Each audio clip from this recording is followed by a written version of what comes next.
Pengertian kalimat. Kalimat adalah suatu bahasa berupa kata atau rangkaian kata yang dapat berdiri sendiri dan menyatakan makna yang lengkap. Kalimat diucapkan dengan suara naik turun dan keras lembut, di sela jeda, dan diakhiri dengan intonasi akhir.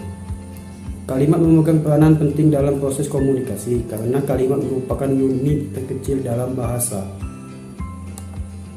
Ciri-ciri kalimat. Kalimat memiliki ciri-ciri sebagai berikut. 1. Merupakan satu kesatuan bahasa yang memiliki fonem dan morfem. Fonem adalah bunyi pada sebuah bahasa yang membedakan makna dalam sebuah kata. Sedangkan morfem adalah bentuk bahasa yang mengandung arti dari sebuah kata. 2. Dapat berdiri sendiri meskipun tidak ditambah dengan kalimat yang lengkap. 3. Mempunyai pola intonasi akhir. 4. Adanya huruf kapital dan tanda baca dalam sebuah kalimat. Unsur kalimat. Suatu kalimat terdiri atas beberapa unsur pembentukan kalimat. Kalimat sendiri setidaknya terdiri atas unsur subjek dan predikat. Berikut adalah penjabaran mengenai unsur-unsur pembentukan kalimat. 1. Subjek. Subjek adalah kata benda dalam sebuah kalimat yang dapat berupa nama, orang, hewan, benda, sapaan, dan lain-lain. Contoh subjek dalam suatu kalimat ditandai dengan kata yang dicetak tebal. Contoh, Gina adalah teman kami. Ayah kami sedang lomba memancing. 2. Predikat. Predikat adalah bagian yang menandai apa yang telah diucapkan ataupun dituliskan oleh pihak pertama. Contoh dalam kalimat adalah kata-kata yang dicetak tebal. 1. Merokok membahayakan kesehatan. 2.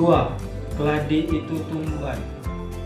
Objek adalah sebuah hal atau perkara yang akan menjadi topik pembicaraan. Fungsi objek adalah membentuk kalimat utama pada kalimat predikat adjektif, memperjelas makna dalam sebuah kalimat, dan membentuk kesatuan atau kelengkapan pikiran dan kalimat. Lengkap. Lengkap adalah bagian frasa verbal yang membuatnya menjadi predikat lengkap dalam sebuah kalimat. Fungsi pelengkap adalah melengkapi kalimat lainnya seperti subjek, predikat, objek, dan lain-lain agar kalimat tersebut dapat berdiri sendiri. Keterangan. Keterangan adalah sebuah bagian kalimat yang memiliki tujuan untuk memperjelas kalimat. Unsur keterangan memiliki fungsi untuk menambah informasi pada kalimat yang akan disajikan sehingga komunikasi mudah dipahami. Tanpa unsur kalimat keterangan, informasi menjadi tidak jelas. Hal ini dapat ditemukan terutama pada surat undangan, laporan, penelitian, dan informasi yang terkait dengan tempat, waktu, sebab, dan lainnya.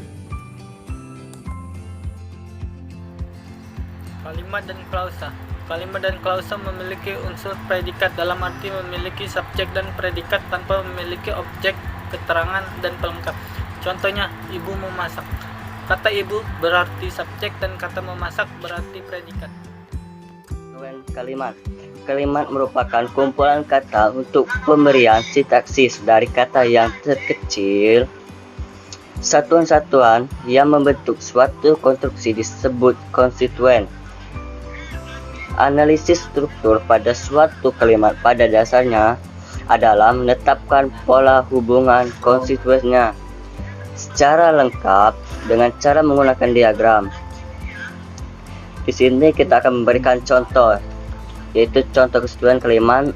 Kami membangun perkebunan kopi di samping halaman sekolah. Kalimat minimal terdiri atas unsur subjek dan predikat. Berdasarkan unsur kalimat dibedakan atas unsur wajib dan unsur tak wajib. Unsur wajib itu terdiri atas konstituen kalimat yang tidak dapat dihilangkan, sedangkan unsur tidak wajib terdiri atas konstituen kalimat yang dapat dihilangkan. Bagian inti dan bagian inti.